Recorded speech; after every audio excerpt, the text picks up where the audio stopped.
We're back with the Bloodrager class. Alright guys, I'm very excited because I got a week off of work, which means that I get to spend the whole week making videos. So there's no excuse for not having stuff put out. Okay, Bloodrager. Bloodragers are berserkers who succumb to rage to increase their power in melee fight. They can use a basic set of arcane spells, mostly to empower themselves. As a Bloodrager advances, they gain immunity to certain enemies' tactical advantages. So, let's take a look here. Obviously, they're super melee, right? And a little bit of some defense, support, magic, whatnot. Barely any control or ranged combat. Although that's kind of not true, because I think you could totally make some ranged builds for Bloodrager. If anyone has any cool Bloodrager builds that are ranged and how you build that, I would be curious to know. Let me know, and we'll see if we can come up with some today, maybe.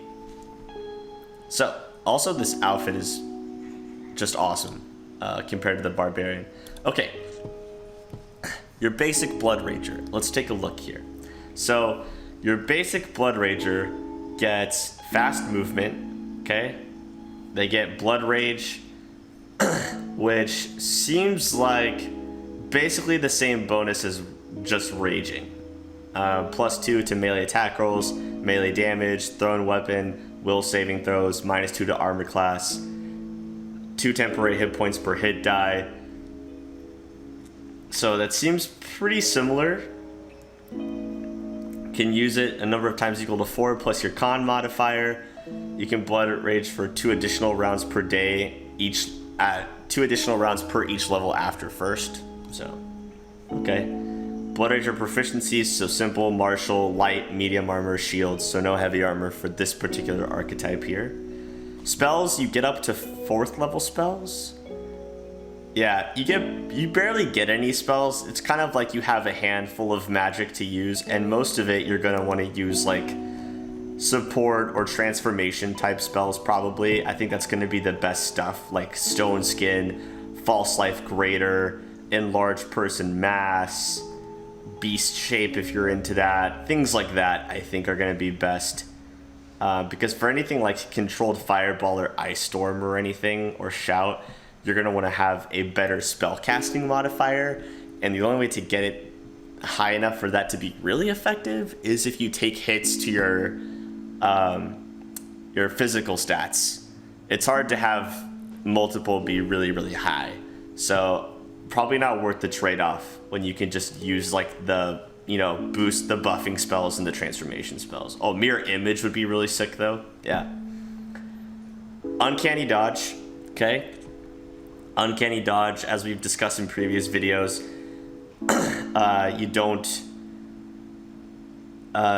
you cannot be caught flat-footed, and you don't lose dexterity bonus to AC if your attacker is invisible. And then improved uncanny means that you can no longer be flanked, and people can't get sneak attack on you by flanking you. Blood Sanctuary. Okay, Bloodrager can stand confidently amid the effects of spells cast by himself or allies. He gains +2 on saving throws against spells that he or an ally casts. So that's kind of cool. So if someone's launching a fireball out there and it's not a controlled fireball, then you can just, you get a +2 to your saving throw against that spell. It's kind of cool, especially earlier on, but after a while it probably gets useless because you're going to want your casters to have, like, if they're doing AoE casting, you need selective spell meta magic. Like, that's just a given, so. Or some other ability that allows you to not hurt allies. Obviously, you get fast movement. Damage reduction, just like a barb. So, just like a barbarian. Up to 5, though. Okay. You get greater blood rage, so everything increases to +3, right? Let's see. In addition, the Bloodrager can cast a Bloodrager spell he knows of 2nd level or lower as a swift action. The spell must have a touch or self range. This use consumes... Okay, so that's cool. So when you enter your greater Blood Rage, you can like buff or transform yourself or an ally as a swift action as part of that whole turn, which is actually kind of cool. It's like, get ready for the fight. power up. That's awesome. I like that. Indomitable Will, +4 on will saves to resist enchantment spells, while Blood Raging. Tireless, you no longer become fatigued afterward. Mighty, everything becomes +4, right? Furthermore, the spell he can apply himself at the beginning of a Blood Rage due to the greater Blood Rage class feature is not limited. Oh, so now you can be any spell. So that's cool. That's awesome. I like that. That's a really nice little ability. And I'm guessing that instead of rage powers, your benefit here is that you have a bloodline, right? So you'll have these different bloodlines instead of your basic rage powers. That's the trade-off from this to Barbarian, it seems like. Which, honestly, I think is better. I think Blood Ragers are cool. I'm not a big fan of Barbarians, but I think Blood Ragers are pretty sweet. I've played with one in Kingmaker. If you use the Call of the Wild mod, then he's not like a Blood Rager, but Ragongar becomes a Blood Rager Eldritch Scion, so you kind of get to see how some of that works a little bit. Here are all the bloodlines. You've got Abyssal. If you want to pause to see the bonus feats and bonus spells that they get, feel free to. I'm not going to go through and read them all though, because that would take forever, but I'll hover over them so that you can pause. Arcane, Celestial, Draconic Black. So the Draconics are going to be the same. The only difference is the elemental powers you get are going to be different based on the color, right? Same for the elementals. They're going to be pretty similar, except that the spells you get are flavored for the element that you choose, right? We have Fey, Infernal, which is the devil, Serpentine, which is one of my personal favorites, and Undead. Okay? So, that's your basic Blood Rager, right? So let's take a look at Blood Rider. So Blood Rider is the mounted combatant Blood Rager, which is just awesome sounding, to be honest. You trade out fast movement, uncanny dodge, and improved uncanny dodge. Everything else remains the same, except you add fast rider.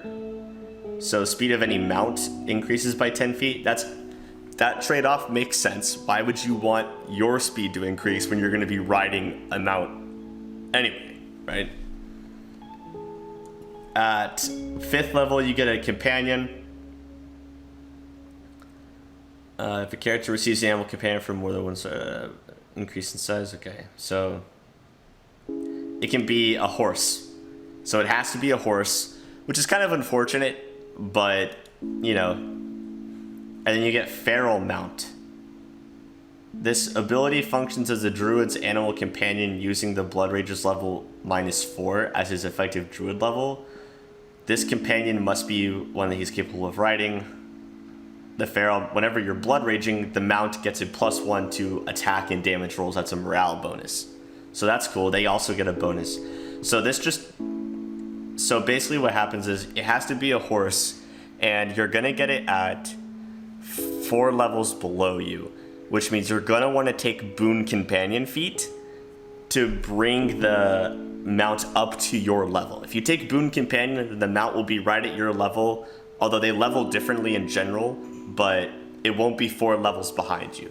So it'll be brought up to where it would be if you were a druid with an animal companion. So you're gonna want to take Boon Companion for that.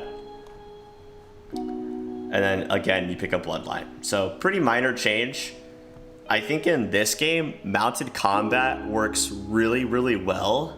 You can ask Pondor about it, he knows.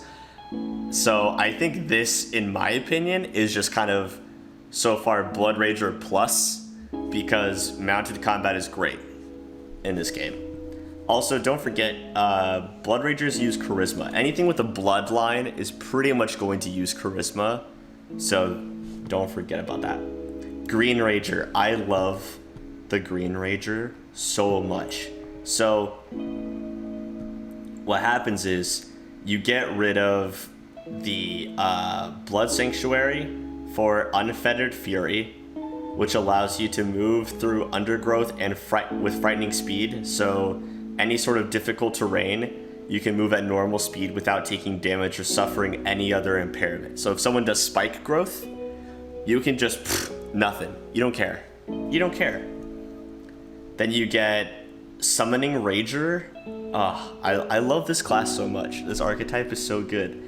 So you add Summon Nature's Ally to your list of spells, and then so that's at 6th level, and then at 7th level you get Summon Nature's Ally 2, and then at 9th level you get Furious Summoning, where they get all the nature's allies that you summon get +4 to Strength and Constitution, and gain Druid's Woodland Stride ability. At 11th level, this becomes okay. Gotcha. So at 11th level, it becomes +6 bonuses, 20th level +8. Then you've got Summon Nature's Allies 3 and Summon Nature's Ally 4. So only up to 4 because you only get 4th level spells, right? But they end up getting like eventually a +8 to Strength and Constitution, and they gain Druid's Woodland Stride ability, so they can also move through difficult terrain. Which is so cool. Not as good as the Bard Beast Tamer. Not as good as the Bard Beast Tamer, but for a super melee combatant barbarian type character, having the ability to also be a summoner is kind of sick. So I don't know how well this synergizes summoning to blood raging. I'd have to, play more with it, but from what I've experienced so far, I think it's really fun. At the very least, it's fun. I don't know how effective it is, but at the very least, it's a fun time. Just being able to summon and then charge in there with your summons and destroy everything. Good times. Very nice. Mixed Blood Rager. So you give up your bloodline for a mixed bloodline. So what happens is once per day you can choose a bloodline. Until the next time you choose a bloodline, you gain all the advantages of that chosen bloodline. And then eventually you can invoke 2 bloodlines. So basically what happens is instead of your bloodline that you have for the whole thing, you can instead invoke one, okay, once per day, and then eventually you can invoke 2 of them, and you get all of the powers and everything that comes with them as a bloodline. I guess the disadvantages is like you have to like invoke different ones. You just have to invoke them each day or whatever, so it's like something to keep track of, but eventually you can invoke 2. I don't see what the downfall to this is. Maybe I'm missing something, but it seems like this is better than Bloodline? I don't know. I mean, you can get the second Bloodline feat just as a feat if you have the Bloodrager Bloodline. I don't see why you would take this instead of taking a different thing and then just taking the second Bloodrager Bloodline, because the other archetypes will give you so much other stuff to play with. So, because you can't take the second Bloodline Bloodrager feat if you have these. It has to be, you have to have an actual Bloodline to take it. So you only get these 2. So I don't see why you would do that. This is like Bloodrager minus, if that's a thing, Bloodrager minus, because it's just not. I feel like this is the archetype I would throw away. It gives you versatility in that you can change your bloodline depending on the situation, but I feel like more often than not, players are good at building around stuff and sticking to it and using that formula throughout the whole game. Correct me if I'm wrong, but this is how I and my friends play. Like, you build around your bloodline or whatever powers you have and work with them and master them and then use them throughout the game. So switching bloodlines all the time, I feel like would just make things hectic and confusing. I guess that's the trade-off, is the versatility, but I don't see that it's a good trade-off, in my opinion. Next we have Primalist. So Primalist, is it not going to give me a description here? Okay. primal choices. So at 4th level and every 4 levels thereafter, you can choose to take either your bloodline power or 2 barbarian rage powers. So basically what happens is it's basically a Bloodrager, but you have the option, instead of taking bloodline powers, to take barbarian rage powers instead, going back to your more primal barbarian roots. So I think this might actually be Bloodrager Plus rather than the Bloodrager, although Bloodrager's great. I think this is real Bloodrager Plus. It just gives you the flexibility to choose. You don't even have to do those blood rage powers or the rage powers at all. You could take your bloodline powers the whole way through, but this gives you the option. So I don't know why you would ever take Bloodrager Basic over this, because this at least gives you some amount of choice as you level up, and you can decide things as you go. So I think this is better than regular Bloodrager. This is the official Bloodrager Plus. Reformed Fiend. So Reformed Fiend is a tiefling only archetype. I love the racial archetype so much. Basically, instead of getting to choose your bloodline, you have to pick Abyssal or Infernal, okay, Demon or Devil, right? You can still take second Bloodrager though, so you could take both eventually if you got that feat, if you wanted. You get Hatred against Evil, so +1 to attack and damage rolls against evil creatures while in blood range, and it increases by +1 for every 5 levels, so eventually it becomes +4. So +4 against evil creatures, which is just a good thing in this game, because there are some chaotic neutral enemies, but like 90% of the enemies in here are gonna be evil. So that's actually a really good one. If you're a tiefling and you're looking to play Bloodrager, this might just be a good one to take. So you get DR3 evil, and then it increases by 3 points everything. So eventually you'll have DR15 evil? Really? Whoa. Okay. That's good. I mean, chaotic neutral enemies will still, push your shit in, but most of the enemies are evil. In this campaign specifically, this is actually really good. If you're a tiefling and you want to be Bloodrager, I think you gotta choose the Reformed Fiend, because this is just insane. DR15 evil, eventually +4 against evil creatures for attack and damage, and all melee attacks become good aligned at 11th level, which actually doesn't take too long in the game to reach. So you're just like a destroyer of evil, which is just sick.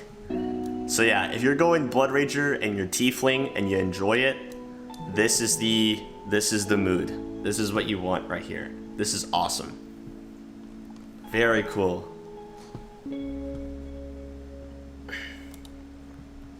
Next we have Spell Eater. You don't get any damage reduction. You don't get Uncanny or Improved Uncanny. You get Blood of Life. So at 2nd level, while Blood Raging, you gain Fast Healing 1, and eventually it becomes Fast Healing 6 at 19th level. So you just level it up as you go, and you'll get eventually to Fast Healing 6, which at 19th level, Fast Healing 6 honestly isn't that much, and there's other abilities that give you Fast Healing. So I don't know how great that is here. You've got Spell Eating, so you can consume spell slots for healing. As a swift action, you can consume a spell slot to heal 1d8 for each level of the spell slot consumed. So 4d8 max, which again, at later levels, 4d8 healing is not much compared to like a cleric's healing or an oracle's healing that you'll have in your party. This isn't that great. I feel like, especially, you also have to give up damage reduction too. I don't know. I feel like this is another one I would throw away. I feel like this isn't great. You're just consuming your own spell slots. You get fast healing, which you can already get. You give up damage reduction and improved and uncanny dodge, which is just, those are both great abilities to have. I say throw this one away. Throw away the Spell Eater. This is the first class we've gotten, I think, where we've thrown 2 archetypes away. Usually I find 1, but this is the first one where I'm saying that mixed Bloodrager and Spell Eater, you can throw them away in the trash. Now Steelblood. Steelblood is fun too, because you get heavy armor, +1 against on combat maneuver checks and combat maneuver defense, and also +1 AC against charge attacks. Okay, armored swiftness, so you can move 5 feet faster than normal while wearing medium or heavy armor. Whenever you're wearing armor, you reduce the armor check penalty by 1, increase the maximum dexterity bonus by 1, and every 4 levels thereafter increases that. So eventually you'll have a 4-point reduction to the armor check penalty and a 4 increase to the maximum dexterity bonus. This ability stacks with the fighter class feature of the same name. Ooh. Okay. Blood deflection. You can sacrifice a spell slot as a swift action to gain a deflection bonus to AC equal to the level of spell sacrificed. Pretty cool. And then you get your armor training instead of damage reduction. You do have to give up fast movement and the uncanny dodge stuff and the damage reduction, but you're an armored person with a bloodline, essentially. An armored spellcaster. I feel like with the dex bonus that you can get in there, I feel like you could do a pretty decent dex character in here. Because if at max you can get +4 dexterity bonus added, and let's say that your base armor has a +0 dex bonus, you can get up to +4. That's like having like at least an 18 dex. It's not the best, but that's actually pretty good for heavy armor. You could make a really high AC character with this type of archetype. So you can make them pretty tanky, do high AC. You might even be able to make them a ranged combatant. This might be a good one for a ranged combatant. Throw out some acid arrow, some scorching ray even. What else? Yeah, like throw out fireball, stuff like that. I don't know. Throw out some things. But I think this is a good tanky class. I mean, compared to some of the stuff that fighters can do, this is way better than that. Barbarian had some good tank stuff. This is, I think, the only good tank one for Bloodrager. Although Bloodrager mounted combat is pretty tanky, just because you have an animal that's getting hit before you. Just default tankier. But still, like, Steelblood's pretty fun. I know some people in my Discord have been playing around with Steelblood. So it's a pretty fun one with all the heavy armor stuff. But yeah, pretty tanky. Sees potential for some ranged combatant stuff in here, which is cool. You can still move pretty quickly. Still get your bloodline, still get your blood rage, all of that mess, which is pretty cool. Blood deflection just makes your AC go even higher too. So I like it. I like it. Steelblood. Very nice. Okay, so just to recap, we have Bloodrager. We have Bloodrager, which is pretty solid. Bloodrager, which is, mounted combat's great. Green Ranger for fun time summoning. Mixed, which we skip because it's garbage. Primalist, which is Bloodrager Plus, just for the flexibility to choose rage powers or not. Reformed Fiend, the Tiefling Blood Rage archetype. No reason to not take it if you're a Tiefling. Spell Eater, garbage, throw it away. Steelblood, tanky, possible ranged combatant. Very cool. The other ones can all be ranged combatants too. Like, I see the potential here. I know some people were explaining to me how well a barbarian could do at ranged, and I feel like the same rules kind of apply for the Bloodrager here. So, very interesting class. It looks like a fun class. I would play this before I would play Barbarian, probably. I like being able to cast spells and do different things with powers and stuff. So I like it a lot. So yeah, that's the Bloodrager. If you enjoyed this video, feel free to like it, subscribe, check out my other class guides. I've got a lot of stuff rolling out this week because I'm off work. So I'm going to be focusing on this for the most part. Feel free to join the Discord. The link is in that description below. check us out. It's a fun time. We got a lot of people in there that all like to play games and stuff. And we do a lot of off-stream Halo playing and some other games. So feel free to stop by, check out my streams.